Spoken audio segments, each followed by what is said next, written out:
new watch, new bells. So what's good, TMG fam? It's your boy L, and I'm back with another reaction. How y'all feel? Welcome back to the channel. Salute. So listen, man. Why didn't nobody tell me about Chipotle? I'm a little bit pissed off right now, bro. I'm a little bit pissed, man. Nobody really... I've been binge eating Chipotle for like the past several days, bro. Like, just ridiculous how much I went there for the past several days, bro. Seriously, I didn't know. So one opened up down the street from my house, and Queen was like, you know what I'm saying?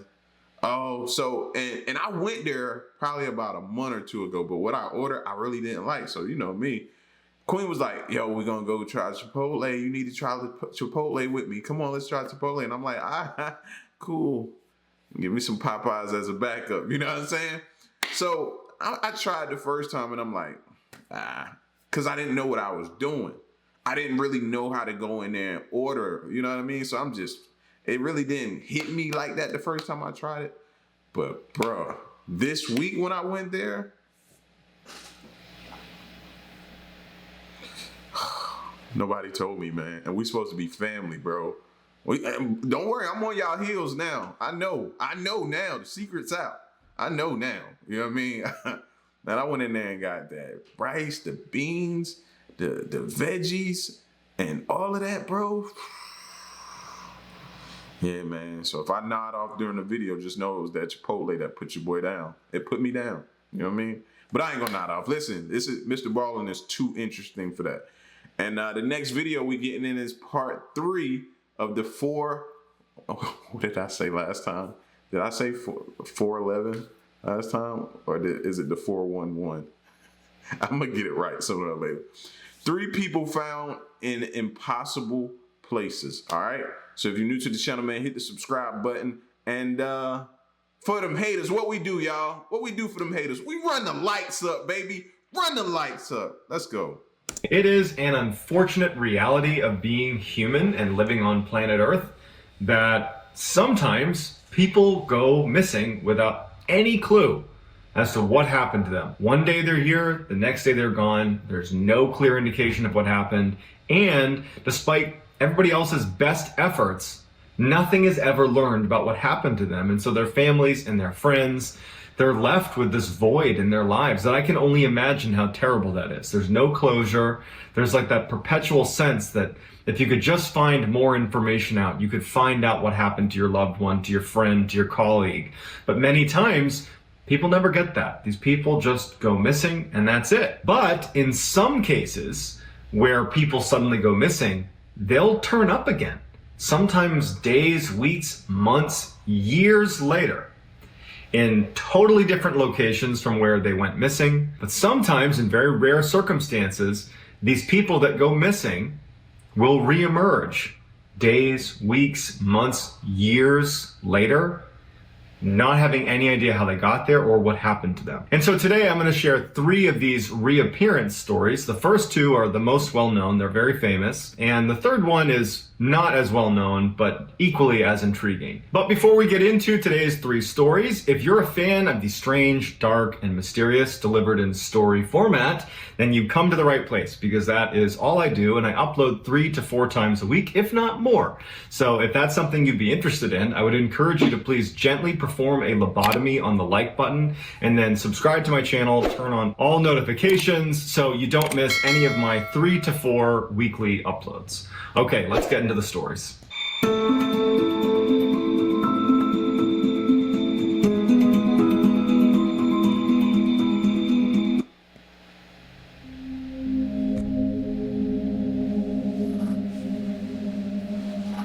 In 1978, a 23-year-old named Stephen Kubaki was attending a college called Hope University in Michigan. It was a small Christian school where he was studying German and history. Stephen was a little more free-spirited than the typical student enrolled at Hope University, which is very conservative. He was a big-time outdoor enthusiast, and he loved to go skiing. In February of 1978, which was just months before Stephen was set to graduate, he decided he wanted to go on a solo ski trip around the Lake Michigan area. And so this area was known as the Lake Michigan Triangle. It's also known as just the Michigan Triangle, and it's an awful lot like the Bermuda Triangle, which is in that northern section of the Atlantic Ocean where planes and boats have gone missing over the years kind of inexplicably. Well, the Michigan Triangle is like that. And starting in the late 1800s, there were all these disappearances that started occurring in the Michigan Triangle area. And so Stephen was going to be skiing around the Lake Michigan area, and so he would be in the Michigan Triangle. Now, he had told his friends and his family that he was just going out for a day trip, and Stephen was a very accomplished outdoorsman, excellent cross-country skier, so really no one bats an eye when he decides to go out and, go skiing. No one even thought twice about it. They're like, all right, cool, see you tomorrow. A day after Stephen had left for this ski trip, some snowmobilers were out in the Michigan Triangle area, and they spotted a trail of ski tracks that led up to the edge of the lake, where at the edge of the lake were a set of skis and 2 ski poles. Just stopped abruptly, and they see that this looks like someone might have fallen into the lake. Now, there weren't any clear breaks in the lake itself, but they figured it was worth telling police and to at least let them know in case they're looking for someone who might have gone missing in the area. And so it was around this time that Stephen Kubaki's friends and family started to recognize that he wasn't back yet, and he should have been. And so they end up calling in an official missing persons report because he should have been back. And so the two things happened in tandem. You have the snowmobilers that have found the ski poles and the skis, and you have the missing persons report that's come out for Stephen Kubaki, and immediately they're connected, and this massive search effort is launched with a focus on where those skis and the poles were found. Now, they looked everywhere, but it was like his tracks went right up to the edge of the lake and then just stopped. There weren't any more tracks on the lake. There were no breaks in the lake. There's nothing there. It was like he just suddenly either went into the ground or just vanished somehow. And so as hundreds of people have descended on this area to look for Steve Kubaki, his backpack shows up right next to his skis and ski poles. That was the first place that everybody went, and his backpack wasn't there. And they didn't really even know how to investigate it. It was just this weird phenomenon where all these people are like, I guess it just must have been there the whole time. They just didn't have a good answer for it. And so after a long and very elaborate search, ultimately they had to call it off. And so they told the family and friends that what must have happened is he got out of his skis and put everything down, went onto the lake, and it cracked and he fell in. And so that's what everybody believed. I mean, why wouldn't they? 15 months go by, and Stephen's father hears a knocking on the door. And who's at the door? Stephen Kubaki. And when he sees his son, he can't believe it because he believed his son was dead. But Kubaki has no idea, Steve has no idea how much time has passed. He saw a newspaper, Stephen saw a newspaper in his father's house, and it showed that it had been 15 months since he disappeared. He asked his father, like, how can this be? And he told Stephen, you were near Lake Michigan. That's 700 miles away. How did you get here? And Stephen's like, I woke up in a field about 40 miles from here, and I went to, my aunt's house, your sister's house, and she brought me here. And no one had any idea how he got there or why he was in the field in Pittsfield to begin with. In addition, Stephen had on clothes that he didn't recognize. He had a new backpack that had maps and all sorts of kind of like trinkets from different parts of the country. He had been to apparently San Francisco, Sacramento, all over California, to Chicago, to Utah. He's been all over the country, according to the things that are in his backpack. He had $40 in cash, he had new sneakers, new glasses, and he had... That ain't really him, that's a clone, bro. That gotta be a clone. I'd have automatically been like looking at you sideways, just like, yeah, I don't think this him, y'all. Somebody go get the gun. It's something. You ain't coming in this house. No, you stay out there until we figure out. Somebody get some DNA test or something. Had a t-shirt on from a Wisconsin marathon. It says he was a participant in. And one of the only things that Stephen would say to the media, because he basically swore off the media and he didn't want to give his story to anybody, he just said to one of the news outlets that he felt like he had been doing a lot of running. But other than that, we don't know what he was doing for 15 months, and apparently he doesn't either. Nah, how did you eat? I'd have had too many questions for you, bro. And you still wasn't coming in my house, period. How did you eat? Like, No. Like you said, what was he wearing? How did he look? Did he look different? Yeah. Ain't no way I'm letting you in. Y'all remember when they said Gucci came home, the rapper? He was a clone? That dude sound like a clone to me. In early 2018, Danny Phillipis was a 49-year-old firefighter living in Canada. He had a wife, he had 2 kids, he was happy, healthy, successful. And every year, he and his colleagues at the firehouse would go on a ski trip to New York, where they would go skiing at a mountain called Whiteface. And so on February 7th, 2018, Danny and his 7 colleagues are at Whiteface. They're enjoying themselves. Danny was an avid skier. Like, this is something he really looked forward to, was this annual retreat to Whiteface Mountain. And it was getting to be lunchtime, and who named it that? Whiteface Mountain? Oh man, just these names be killing me sometimes. My bad, y'all. I know y'all, but he said it at the first time I heard it. I laughed in my mind. Then he said it again. I was like, all right, that's just crazy. Yo, L, where you going? Whiteface. Going out here to Whiteface, to the mountains, bro. All right. You're not coming back. Forward to was this annual retreat to Whiteface Mountain. And it was getting to be lunchtime, and his 7 colleagues said, hey, let's go down to the lodge and get a bite to eat. Danny was just having a great time on the mountain, and he was like, I'm gonna just do a couple more runs. I'll meet you guys in about 30 minutes or so. I'm gonna do a couple more runs before lunch. So they go down to the lodge, and Danny continues to do a couple more runs. And so after an hour or so, and Danny still hasn't shown up at the lodge, his 7 colleagues have finished eating, and they're like, you know what? I bet Danny just decided he wanted to skip lunch, and he's probably just fine. And so they end up just going out and skiing the rest of the day. But by the end of the night, when the mountain is starting to shut down, they're all checking their phones for messages from Danny. They haven't gotten anything from him. They haven't seen him. They decide, let's go check out, his room back at the hotel and make sure that he's there. Maybe he got sick and he left, something like that. And the resort was attached to the mountain itself. So they just walked right over to his room. They knocked, he didn't answer, but then they went out back and they found his car, and his car was still there. They went to the front desk, they explained the situation. They ended up going in the room and checking to see if he was in there. He wasn't, but all of his personal belongings are still inside of the room. So Danny, who has not shown up after going skiing for this additional run, clearly hasn't left the mountain because his car's still here, his cash, his passport, everything is in his room, but no one knows where Danny is. And so they launched this massive search for Danny. And I mean, this day, it was so crowded at Whiteface. There's so many people there.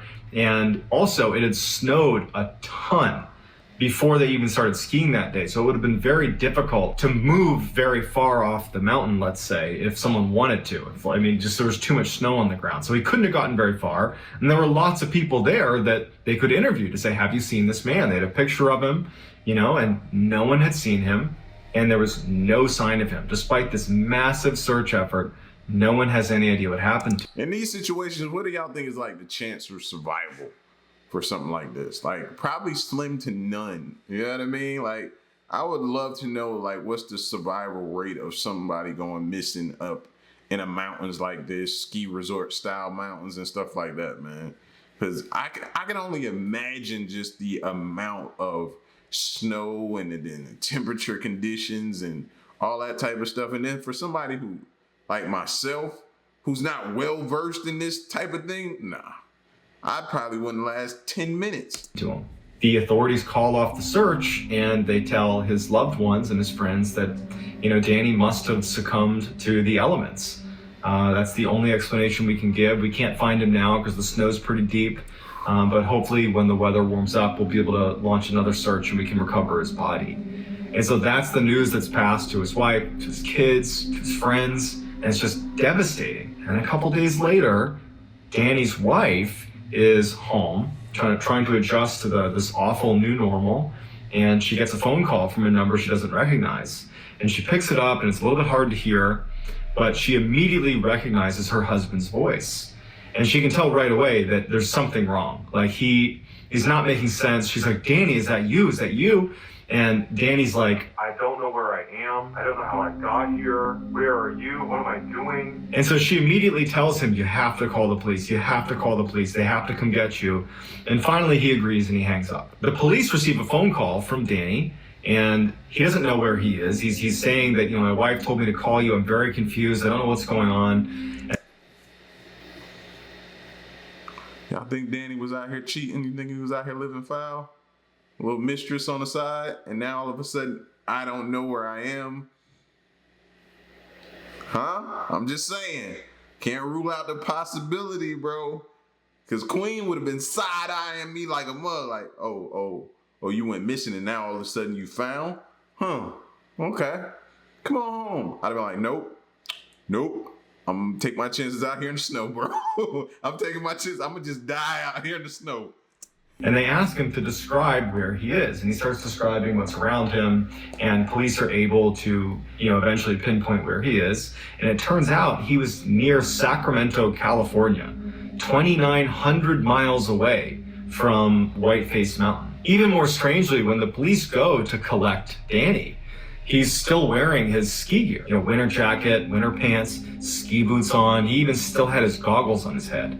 And he has a haircut. He has a fresh haircut, and he has a brand new phone, a brand new iPhone. Yep, he cheating. That's cheating 101 right there. Getting fresh cut, burner phone. That's a burner phone, bro. But he had no money. He had no wallet. He had nothing. He had left all of his belongings in his room. So looking at him like, how did you get a new phone? How did you get a haircut? Why did you get a new haircut? And when you got your haircut, why didn't the person cutting your hair let someone know that a man who's visibly confused wearing ski gear is getting a haircut in here? And so it's just a totally strange mystery that Danny, to this day, and anybody that knows Danny and his friends, the investigators, everybody, no one knows how he got there. How does a guy without a car, without any money, wearing ski gear, go from New York to Sacramento, California, somehow get a haircut and buy a new phone, and then just suddenly come to and be like, oh, that's right, I'm Danny, and I'm gonna call my wife and let her know where I am now. Like, it was just crazy. Yeah, he was cheating. Guys trip, bunch of dudes go up there. He like, nah, y'all go ahead. I'ma chill, I'ma fall back, I'ma keep skiing. Call her up, she pick him up, she go and take him, wine and dine. You know how some cougars get. Some cougars like to wine and dine. Take him out, get him a fresh cut, new phone, and then she drop him back off after she done with him. That, I mean, open shut case to me, if you ask me. I don't know.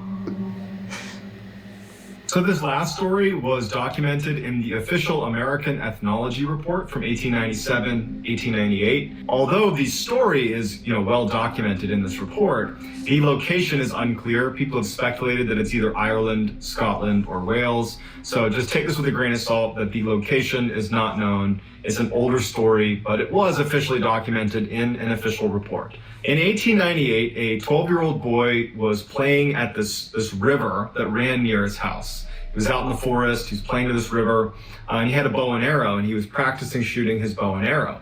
And after a little while, he got bored of his bow and arrow, and he went to the stream itself, and he started to build a little dam in the river to try to catch some fish. And as he's building this thing up, he's down on his knees building up this little dam in the river, he notices someone is walking down the river towards him. And he looks up, and he would describe this person as looking normal, a normal-looking stranger. It's a gentleman who shows up. He's wearing a nice suit. He walks over to Wofford, and he apparently just came out of the woods. And he says, hey, what are you doing? And the boy, he's like, oh, I'm making this fish trap. And he's like, man, that looks like a lot of work. Like, you should take a break. And the boy's like, yeah, I guess I could take a break. And the gentleman just says, well, if you want, while you're taking this break, you can come to my house. It's just up past the bend here. My family's there. You can have a meal with us, and then you can come back and you can finish your fish trap. And so, this is a different time. This is the late 1800s, and I'm not suggesting that at the time it was totally cool to go with strangers into weird houses in the forest, but the boy felt compelled to say yes. He didn't want to be rude, and maybe his fear of strangers is less extreme than it is, for us today in 2020. And so he agrees to go with the man. They make their way up past the river into the forest a little bit, and they come up to this cabin. Now, the boy played in the woods here and he had never seen this house before. But he's not too concerned, because as soon as he gets to the house, this cabin in the woods, he sees that the lights are on, and he hears kids playing inside, and a close family friend of his family's is sitting on the porch talking to one of the other apparently family members of the stranger.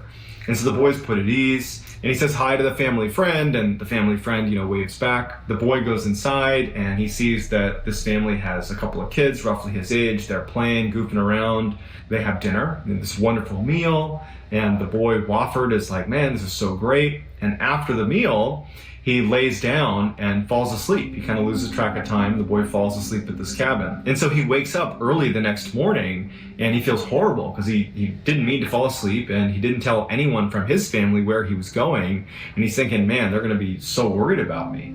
And so as he's getting up to leave, the stranger is already awake, the one that had met him down by the river and called him up to the house. And the boy says, hey, can you walk me down back to the river? And the stranger's like, I can take you part of the way down, sure. So the two of them, they're having small talk, and the boy's thanking the man for his generosity. And so as they're walking, they're passing by an orchard on one side and a cornfield on the other. And it's this beautiful morning, the sun's just coming up, and the boy remembers thinking how beautiful the setting was. But he also was thinking, like, I don't even know where I am right now. And I'm assuming he's walking me back to where I live, but this doesn't look familiar at all. And the stranger stops. They get to almost a junction right at the end of the orchard and of the cornfield. And the stranger tells the boy, Wofford, he says, hey, just go straight. You're going to turn down this way, turn back, and you'll be at the river again where we met. And the boy thanks the stranger, and the stranger turns and starts walking back towards his cabin and says, hey, good luck, see ya. And the boy starts following the man's directions. And Wofford, as he's walking, following the stranger's directions, he's suddenly curious and turns around to look back at this strange person who had brought him up to the house and then now brought him back. And he's stunned because suddenly the orchard and the cornfield are not there. There is no orchard or cornfield. It's just deep, dark forest. And he's like, He drugged that boy. Had to. What's going on? He turns back, and there's a search party, or it looks like a search party, running up to him. Part of the search party is the family friend that he had seen at the house. And the boy's like looking at these people running towards him, like they're running to him. And he recognizes the family friend, and he can tell they're like urgently looking for him. And he felt bad because he knows he slept over through the night. So he's like, hey, I'm here. And they're like, where have you been? And the boy turns to the family friend and he's like, didn't you tell them I was with you? And the family friend is like, what are you talking about? And he's like, yeah, the house with the family. We ate dinner together last night. And the guy, the family friend, is like, I've been looking for you for the past several days. I've been with your family looking for you. You've been gone for 3 days. And the boy is like, what? And as he's describing the kind of general vicinity of where this cabin was, he's kind of pointing back up towards where it was and describing it from where the river was. The family says to him that since you've been missing, we've heard rhythmic drumming non-stop coming from the section of the forest that you just described. We could never pinpoint where it was coming from. And now that you just showed up, the drumming has stopped. And so the kid's terrified, but there's no answers. Pretty creepy. So 3 very strange stories that luckily all of them ended with the person being found again, but it doesn't change the fact that the mystery remains. Where did they go? It's like they left the earth for... I think this last story, I think that dude was dreaming, and that dude probably drugged him, caught him at the stream, maybe hit him with something over his nose, and he was dreaming that he was going up to a house and saw the neighbor or the family friend or whatever there and everything. And when he woke up, that dude had probably already done something to him. I'm thinking he was dreaming after that dude kidnapped him. Knocked him a couple of days, or in Stephen Kubaki's case, for over a year, and then came back. It was like a glitch in the matrix or something. And so I would love to hear in the comments what you think can possibly explain how these people are disappearing without a trace and then reappearing days, weeks, months, years later, not having any idea how they got there or what had happened to them. How can we possibly reconcile that? And if you like this... Yeah, that's all I can think of. They was either drugged, abducted, alien abducted, something like that. You know what I mean? But dude number 2 up there at the ski resort, he had a mistress on the side. That's what that was. We all recognize that one now. You know what I mean? we peep game on that one. New haircut. Come on. Who's gonna drug you, knock you out, or take you somewhere, and then make sure you got a nice lineup and a nice fade and haircut and everything like that? Stop playing with us. We ain't that crazy. You know what I mean? You tried it. It ain't work. So, but I'm interested as well to see what you guys think and what conclusions did you draw from this. All right, y'all get at me in the comment section, and until we get to number 4, y'all stay solid. All right. Hey.